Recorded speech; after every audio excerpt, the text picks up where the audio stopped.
On the news, Sunday Dare in meeting with President Buhari as hashtag EndSARS protests cripple economic activities across Nigeria.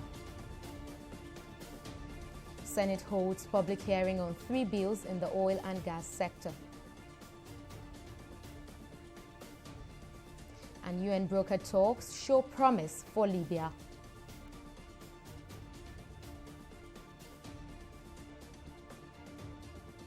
Many thanks for joining us on News Now at this time. I am Oyi Adekunle. Amid ongoing protests across the country, the Minister of Youth and Sports Development, Sunday Dare, has met with President Muhammadu Buhari at the Presidential Villa in Abuja. Speaking with State House correspondents after the meeting, Dare said Buhari appealed to protesters to give the federal government time to address their demands. He added that the presidential panel set up on police brutality has already commenced work. Buhari also promised that he will ensure that his administration will fulfill its promise of long-lasting police reforms. Meanwhile, protesters in Abuja have continued to express their opinion on the hashtag EndSARS protest. While some are in support of the lockdown in some parts of the city, some are indifferent about the protest. Here is what some protesters who spoke to TV360 Nigeria have been saying. Of last month, I was in Taxify. A policeman stopped me, was checking my bag and my phone. Why is he checking it? I don't know. Using a big phone does not mean I'm a Yahoo guy or a Yahoo girl or a bad girl. I work. We need change and we need peace in our country. That's all we need. On that bridge when we are coming, Maraba Bridge here, the Mopo people block us that we will not pass. More than 2 hours we are there with them. One of my colleagues, a young man, they beat him, he fainted there. Call a spade a spade. The other young girl also lost her handset. They beat her till she fainted. Not only EndSARS that is our challenge. This government is a very bad government.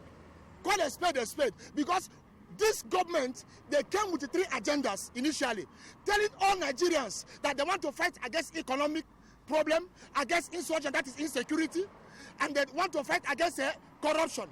But today, look at that 3 agendas. I am telling you honestly, watch where we are Nigerians. Corruption now has branches everywhere. You multiply. They don't pack money here. They don't pack money. Money. Is it how to run the country?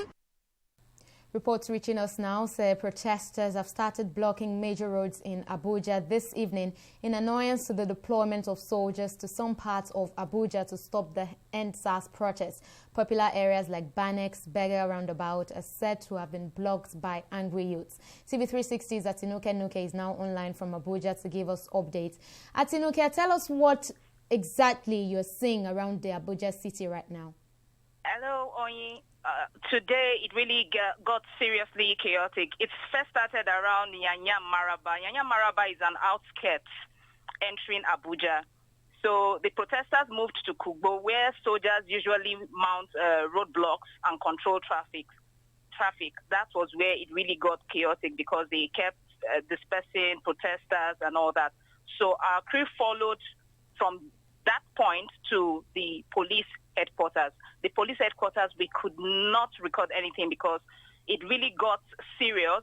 The protesters tried to clash with the police, and then the police were dispersing crowd and all that. They even threatened to break our cameras for us, the press people that went to cover. Then after now, they moved to Banex amidst the rain. It is heavily raining right now, and they are still in Banex.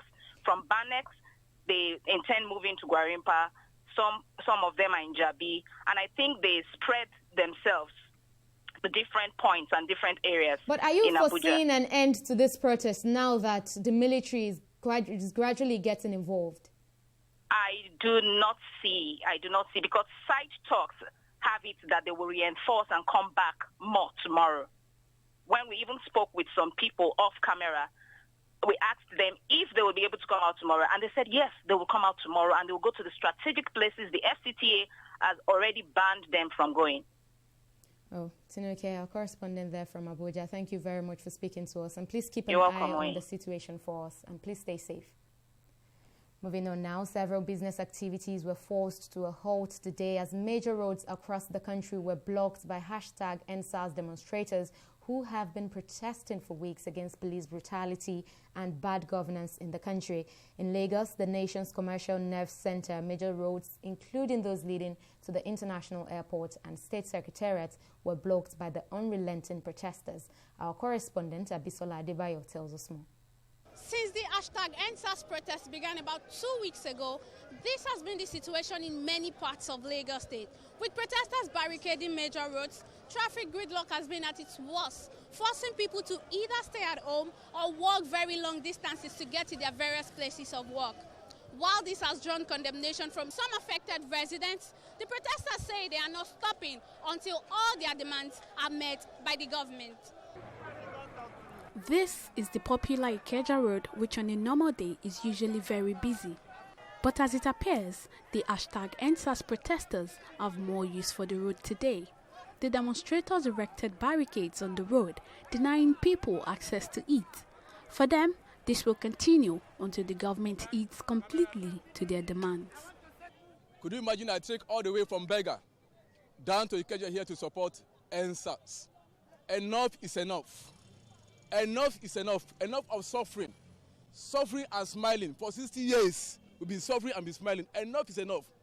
Great Nigerian youth, I appreciate the unity. I appreciate the oneness, the one spirit that is working in us. By the grace of God, we shall fight, we shall not back out. We are not lazy Nigerians. We are vibrant Nigerians, we are active Nigerians, we are very creative. No job, nothing. I cannot even avoid just bicycle, talk less of ride. The equation of this country is not balanced.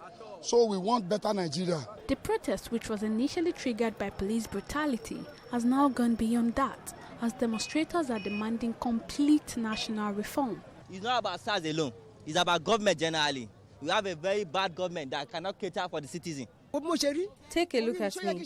As old as I am, should I still be suffering in this country? All this is as a result of the suffering of the masses. People are hungry, male and female, young and old. The masses are hungry. Interestingly, some affected travelers do not mind being stuck in the traffic. I'm happy about what is happening, and I'm ready to stay here till evening if possible, provided they protest peacefully. I think it should be worse than this. I call upon the youths in Nigeria, the north, south, east and west, to come out and block everywhere. Because we have corruption everywhere. Corruption is in the fabric of this nation. And if it's not done now, when will it be done? I'm happy that before I go to my grave, that people like you are doing this for us and for your children's children. Things, however, turned violent in some parts of the state. In Yaba, operatives of the State Rapid Response Squad, RRS, were attacked by hoodlums, damaging their vehicles and injuring some of the operatives. Abisola Adebayo, TV360, Lagos. Meanwhile, protests are still ongoing in many parts of Lagos, especially in Ikeja. It was practically a lockdown at the Lagos State Secretariat as workers could not access their offices. Our correspondent Folashade Ogurinde now joins us live to give us updates. Shade, I believe you're currently at the Okpebi area. Could you tell us what the situation is like over there? Thank you very much, Oyi. Now, it's been 2 weeks since the #EndSARS protest began in Lagos and in some parts of Nigeria. Now, their demands are still clear: an end to SARS, an end to SWAT, and a call for good governance. But however, things took a new turn today, where protesters progressed from blocking the entrances of government offices to actually placing barricades on the inner streets and highways in Lagos. Now, though you can see a free flow of traffic right behind me, I think about 30 minutes ago, it was a total standstill. Now, I'm joined by Badejo Adedeji, one of the protesters, who is going to give me the reason for this action. Now, Badejo, earlier today, this place was on total lockdown. What do you think is the reason for this action? Yeah, we have a demand from the government for the EndSARS, EndSWAT protest, and we're not backing down. We are going to make sure the government listens to us. So a few minutes ago, this place was jam-packed, was full. The train just had to move a little bit down to our lane to join our brothers there. And after 2 hours, we're coming back here. In fact, we're going to sleep right here today. We're going to sleep right here today because the government needs to listen to us. We are tired of the bad governance. We're tired of the police brutality. Our government has been promising us a lot of promise and fail during the years back. But right now, we are wake up and we are ready to fight it to the end.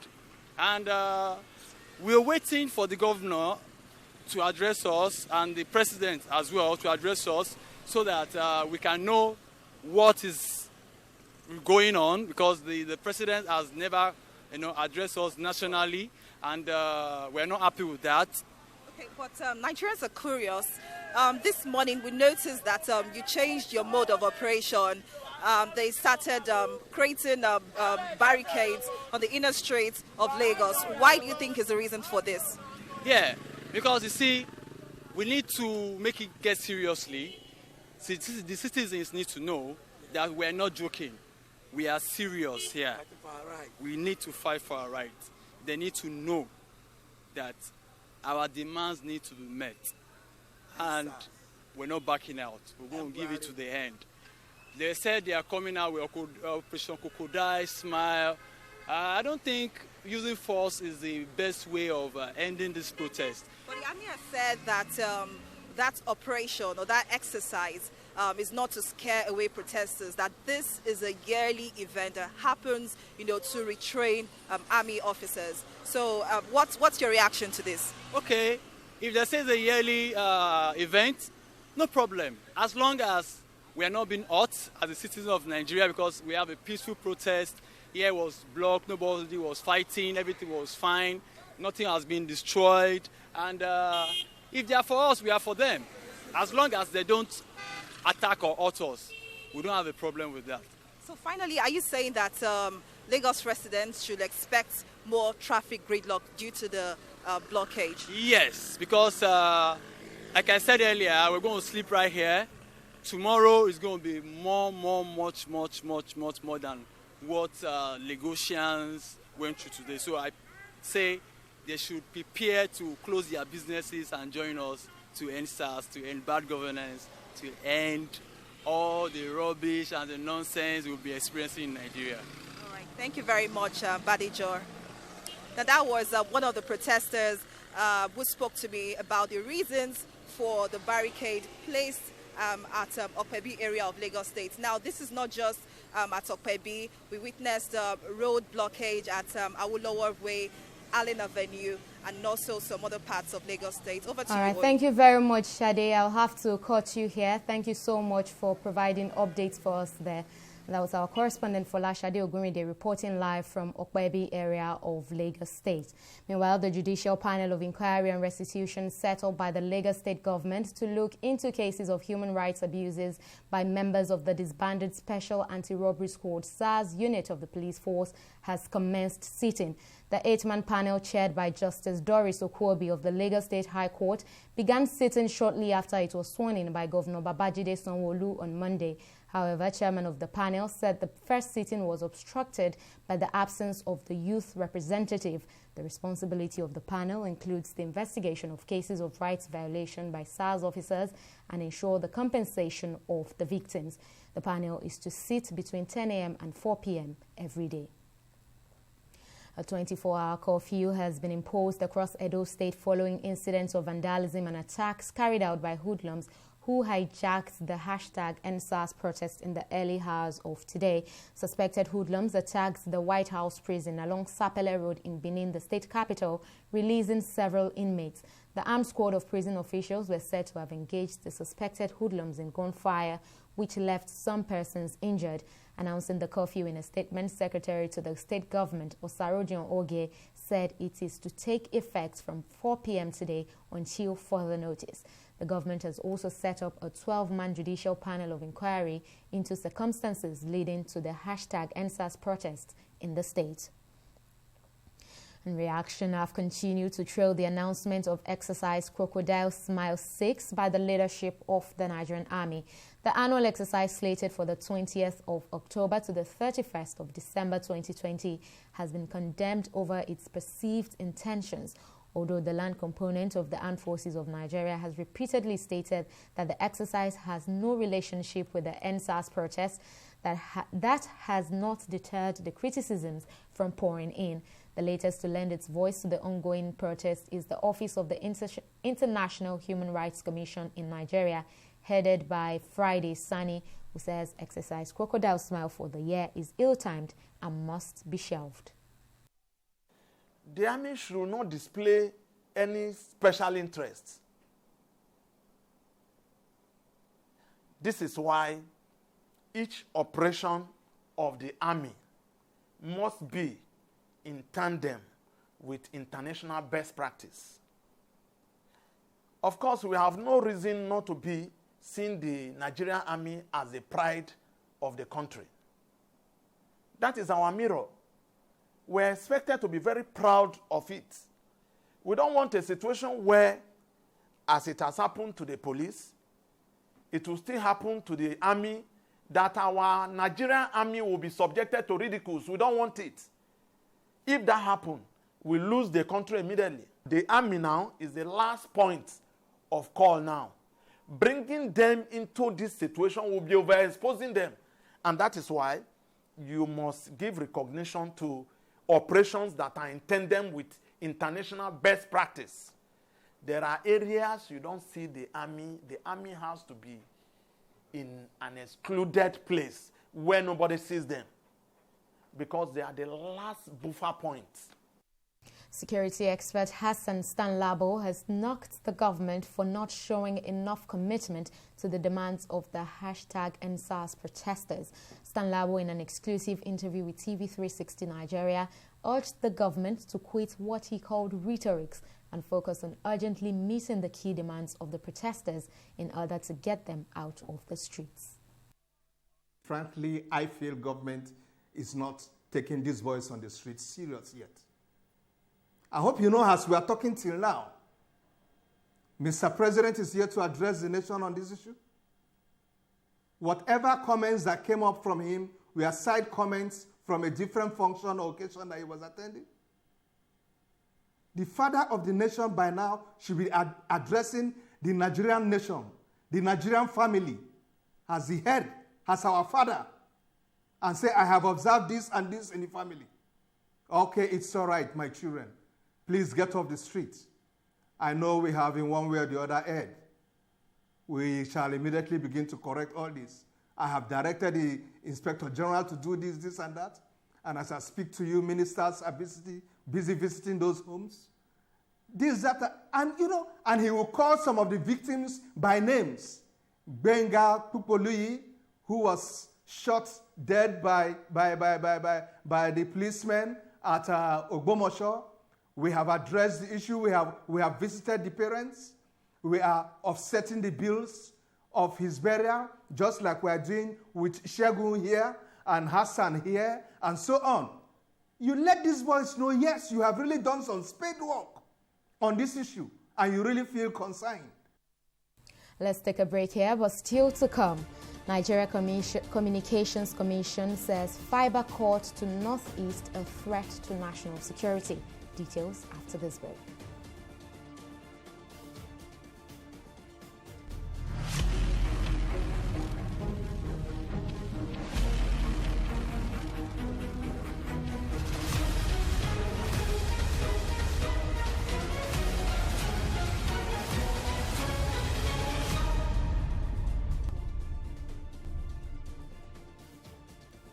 Glad to have you back. Now, here is a quick reminder of some of our top stories tonight. Amid ongoing protests across the country, the Minister of Youth and Sports Development, Sunday Dare, has met with President Muhammadu Buhari at the Presidential Villa in Abuja.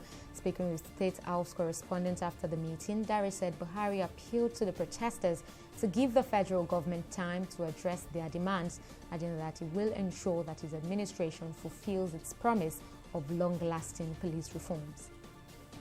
A 24-hour curfew has been imposed across Edo State following incidents of vandalism and attacks carried out by hoodlums who hijacked the #EndSARS protest in the early hours of today. Suspected hoodlums attacked the White House prison along Sapele Road in Benin, the state capital, releasing several inmates. The curfew takes effect from 4 p.m. today until further notice. The government has also set up a 12-man judicial panel of inquiry into circumstances leading to the protest in Edo State.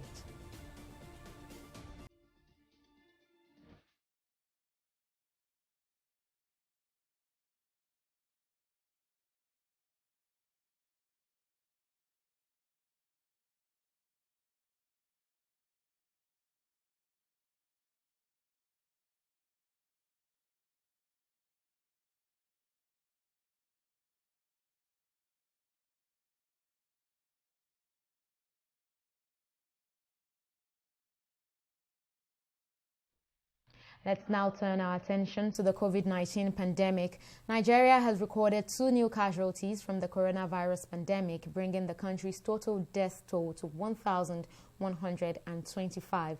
According to the Nigeria Center for Disease Control, NCDC, 133 new infections were also recorded in the last 24 hours. This brings the total number of infections in the country to 61,440. The NCDC, in its daily update of the infection, also confirmed that of the over 61,000 infections so far, 56,611 persons have recovered and have been discharged from different isolation centers across the country. The Kenyan Health Ministry has raised an alarm over a possible second wave of the coronavirus pandemic in the country. This follows a spike in the number of infections by about 8% after President Uhuru Kenyatta announced further easing of lockdown restrictions. Kenya has so far confirmed 44,881 coronavirus cases. Meanwhile, worldwide COVID-19 cases have also crossed the 40 million mark on Monday as the onset of winter in the northern hemisphere fueled a resurgence in the spread of the disease. Well, let's take a break here and return with business stories.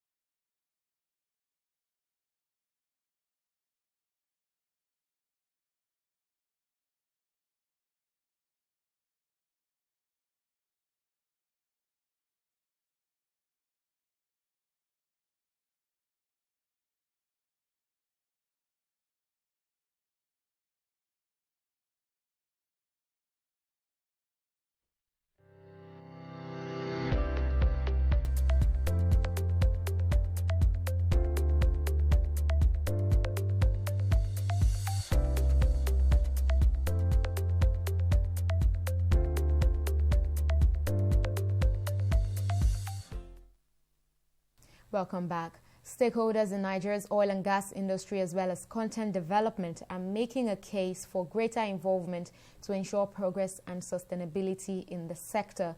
This sums up the views of stakeholders at a public hearing of the Joint Senate Committee on Local Content and House Committee on Nigeria Content Development and Monitoring held on Monday. The National Assembly says it is taking a new thrust towards local content as a way to achieve capacity development in the oil and gas sector. The 3 bills under consideration are the Nigerian Oil and Gas Industry Content Development Act, the Nigerian Local Content Enforcement Bill, and the Nigerian Oil and Gas Industry Content Act. And the role of CORE is to see to the right, to ensure that the right competence, the right materials, the right resources are always there. Early this year, the President and Commander-in-Chief of the Nigerian Armed Forces, President Muhammadu Buhari, assented to the current Act 2018, which empowers CORE to regulate engineering in every aspect. Today, a lot of companies in the oil and gas industry, they move jobs abroad. And in doing this, it is relatively difficult for us in Nigeria. They create what they call Center of Excellence all over the world. Some are created in Romania, some are created in Paris, and some are created in Bucharest. So they centralize some of these jobs and they are doing them from there. So what this does is that it reduces the employment within the oil and gas industry. Today we sat here and the entire country is talking about power problem.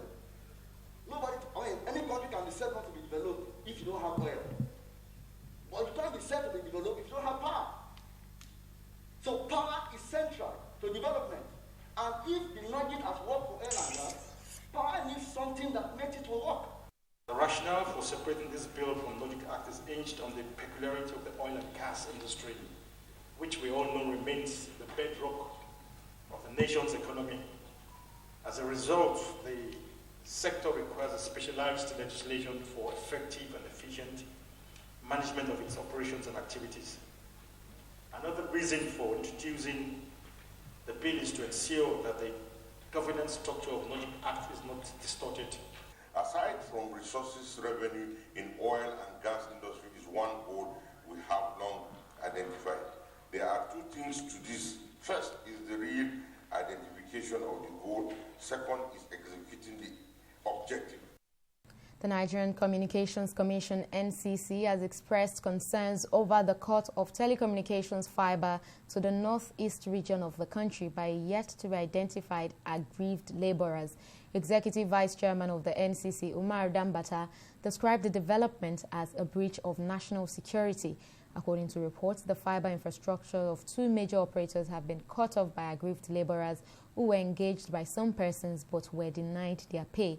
Dambata said the intervention of the Office of the National Security Advisor as well as the government of Borno State has become imperative to address the challenge. We'll take a pause here and return with Stock Market Review. Don't go away.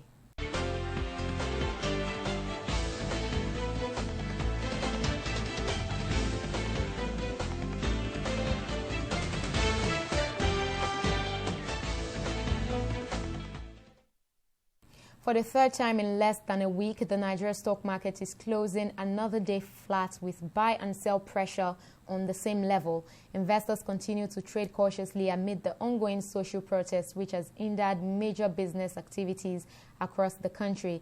Market breadth also closed flat with 18 equities recording losses against 18 gainers. The biggest gainer today was corn oil, followed by Guinness, which managed to gain 80 kobo. Adova and International Breweries also completes the list of 4 after chalking up gains today. Conversely, Zenith Bank made the biggest loss of 55 kobo. Itana, Wapco and May & Baker all closed in the reds at the close of trading as well.